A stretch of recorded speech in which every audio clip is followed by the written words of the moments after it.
Hello and welcome to the Garden Warrior podcast with the Garden Warrior himself, Paul Davis. I'll be joining Paul every week with a new guest from the horticultural world as we talk the science, the theory and the practical ways to approach your garden.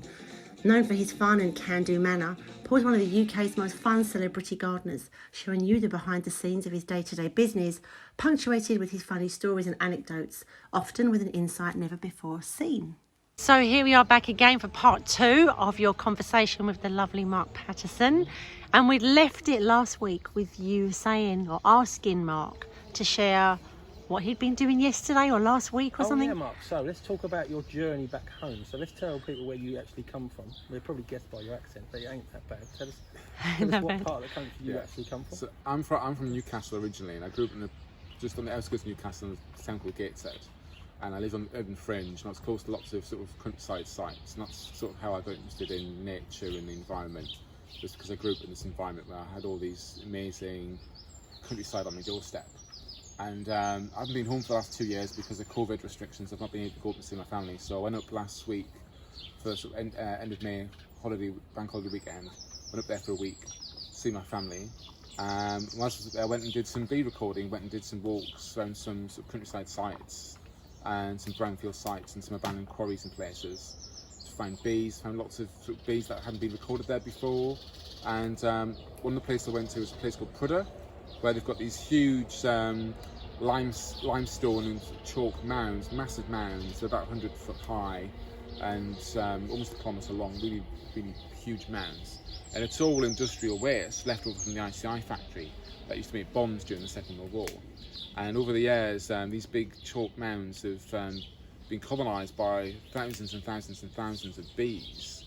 And there's one type of bee called the Buffish Mining Bee, and there's about 300,000 of these Buffish Mining Bees nesting there. So I went to have a look at these big nesting aggregation of these soldier bees, and found quite a few different species there. But I found species that never been recorded in the northeast before, which was quite exciting. So it was quite an exciting find. It was a little tiny bee, little tiny nomada bee, less than a centimetre long, tiny little thing, easily overlooked. And I was netting these nomada bees. Can we tell people, the general public, how you sex them? So how do you find out what they are? So as I was getting to that, so these little nomada bees, I was netting them, have a look at them with my hand lens, and looking at the patterns on the back and to try and identify them. And some of them you can't ID just by looking at the patterns, or the colour patterns on their back. So you've got to actually pull out their genitals under a microscope and look at the shape of their penis, because their penis is like a lock and key, it only fits the right hole, basically. Okay. So it's the right aperture. Okay. So so I managed to find one of these really rare bees. I had to take it home and put it in the microscope and check him out. Pull its tackle out. Okay, poor thing. So when you found, like, you'd identified that was a rare bee, do you go back with the assumption that there's more of that kind there? Well, this particular bee is a bee that's recorded in southern England, but not recorded in the northeast before, and it's a cuckoo bee, so it actually has a host that parasitizes. So if the cuckoo bee is there, it means its host is there as well, but its host has never been recorded there either. So it's like a cuckoo. Tell the people what cuckoos do, because they might not know. So cuckoo bee is like a cuckoo bird. It sneaks into the nest of another animal, in this case another bee, and leaves its eggs in the nest of another bee for the other bee to raise or provision. And what happens is the cuckoo bee's egg hatches before the host bee's egg hatches. It eats the host bee's egg or larva, and then it eats the pollen and the nectar cache that the host bee left for its own young. So they're a kleptoparasite. So what's really interesting is that this particular bee I found was a cuckoo bee, and its host bee, which is a mining bee, had never been recorded there either. So I've now got all the local bee recorders frantically searching for the mining bee that this cuckoo bee lives off, because you won't find one without the other bee present.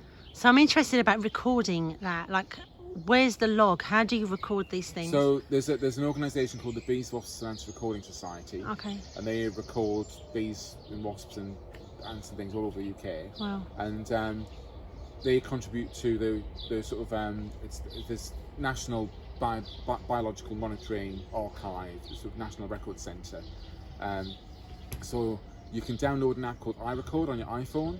If you see a bee or a bird or an animal or a plant or anything alive, basically, you can record it on iRecord. You can take a picture of it and send it off, and if you include pictures and things with it, it helps the verifying team verify your sightings, so it then goes onto the national database, and that database helps to inform conservationists, because we can't conserve bees and other wildlife unless we know where they are, and where they're found and what habitats they're in. Right. So people can contribute. It's a citizen science project. People can contribute by recording what bees they see and putting their recordings on iRecord. And that's also similar to plants, because what the RHS want to do, they want to find out where all these different species are coming in.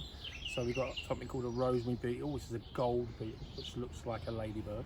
You get them in the garden. Yeah. You've got them in the garden. And the RHS want to know where they are, because they eat all the rosemary bushes. They can come in on lavender. Lavender, rosemary are going to get eaten to bits by this little beetle. You see it on your plant. If you see it, let the RHS know where they are, because we need to sort of like get a little nib on this before it gets out of hand. Because most plants that are coming in now have to have a plant passport. So especially from Italy and the Mediterranean countries, because our climate's so warm now, they're overwintering here. Yeah. This is different. So let's just move on to your newfound orchid. Yeah. That you're causing a bit of a stir in the gardening world, aren't you? So Yeah. can we tell them about that? Yeah. So one of my clients has a big green roof that I manage for them, and last week I was there doing my monthly plant survey, recording all the wild plants that I found on this green roof. And I found a new plant, and at first I wasn't sure what it was. I recognised it was an orchid, but I didn't know what kind it was. So went and got some crib sheets, some ID sheets, and got my Orchids of Britain and Europe guide out and had a rummage through my orchid book. And it turned out it's a really rare orchid that's only been recorded in the UK once before at a site down in Cornwall. And it's called the small flowered tongue orchid. And it's a little tiny orchid, only about so big, and the flowers look like a tongue sticking out. It's Pink, isn't it? a little pink flower, yeah. And it turns out it's only been recorded once before in the UK in Cornwall, and the site in Cornwall, the population in Cornwall has since died out because the field got gnawed or ploughed By the farmer. and all the not that we're into bashing farmers. No, but, we like farmers. it got mismanaged and they died out. So I've now got the only population of this really rare orchid in the UK growing on my client's green roof. So In London. in central London. Yeah. So it just kind of goes to show that anything can turn up anywhere, anytime. Tell them about the size of the seeds, because they're like dust. Yeah. So we don't know how this orchid got onto the roof. It hasn't been intentionally introduced, but it could have been accidentally introduced. But it could equally have colonised itself naturally. And the seeds of these orchids, they're really small. They're like dust. They're tiny, and they can blow and they can travel miles and miles and miles on the wind. So, So they could come over from France. they could have come over from France because they're very common on the continent. I mean, the odds of a seed leaving France, blowing across the channel, landing on my roof, Yeah. are absolutely mind-boggling. But it's quite plausible. So it does go to show that in urban wildlife, anything can be found anytime. So keep your eyes peeled. All right. And the last question, we're going to let you get back to your bees, is like, why is it called an apiary? Can you explain to everyone what it's an apiary? Yeah, so beekeepers keep their bees, their honeybee hives, in an apiary. So an apiary is the site where you keep your beehives and you have your beehives laid out. And an apiary is called an apiary because apis is the Latin word for bee. So it's apis re. It's an apiary. Yeah, and it's where you keep bees. My feeling on Latin names, because I have to speak about it every week. But that's the reason we have the Latin names. What we talked about in gardening, it places whatever it is. If we go to China, they've got apiaries, and if we go to Russia, they've got apiaries. Yeah. So that's why we use the Latin name. And I know a lot of people don't like using that name, but it's always about placing the plant, the bee, the insect, the monkey, whatever it is.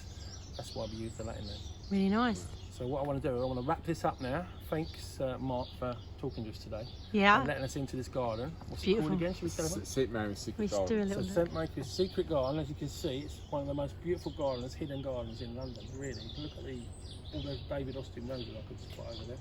And look at all these lovely plants, look. Have a look. It's gorgeous. So thanks, Mark, for letting us come into your little world. Let's just say goodbye to your lovely dog. You want to say what your dog's name is? This is Luna. Luna, and she's pregnant, and we're waiting for another scan today, aren't we? Yeah, she's going for a second scan today. And Mark, if people want to check you out online, where can they find you?